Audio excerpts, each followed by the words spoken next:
One of the most frequently asked questions I receive is, how do I get an open crumb? The answer is a process called autolyse.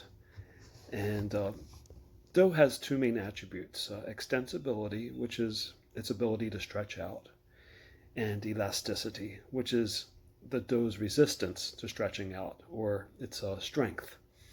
And for an open crumb, the dough needs to be more extensible than elastic. Um, so what is autolyse exactly?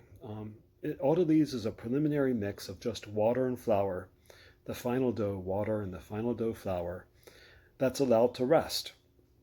And during this period, the starch molecules absorb water, the glutenin and gliadin proteins bond to form gluten.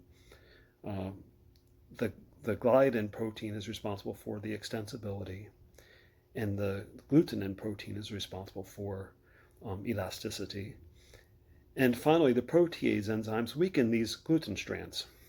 And the end result is a smooth, extensible dough that almost mixes itself. So here, flour and water are being mixed into a shaggy mass on first speed.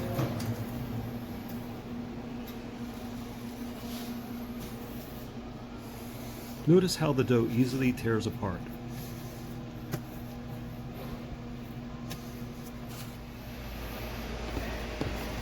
This is a dough after 3 hours of resting untouched in a bin.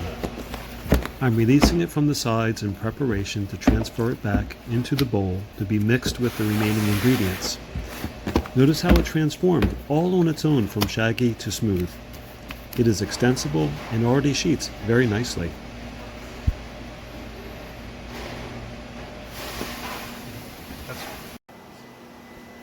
This is after the mix of the autolyse dough with remaining final ingredients, sourdough culture and salt.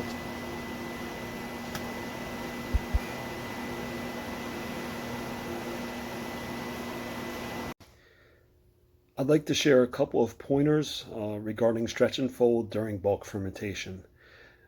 I personally don't follow a set time schedule.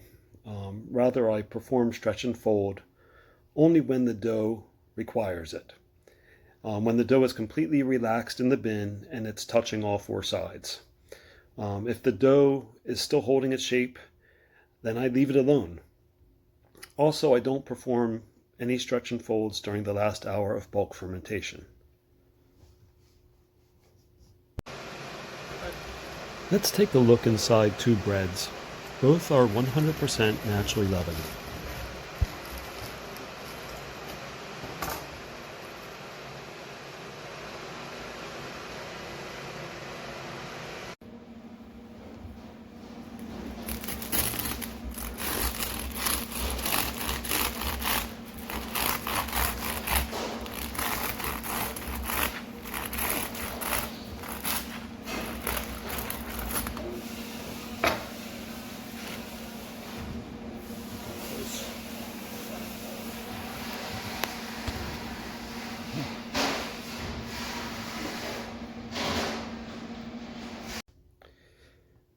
So if you have any questions about this process or any other questions about your particular dough and you feel I can help, please feel free to submit them in the comment section. Thanks.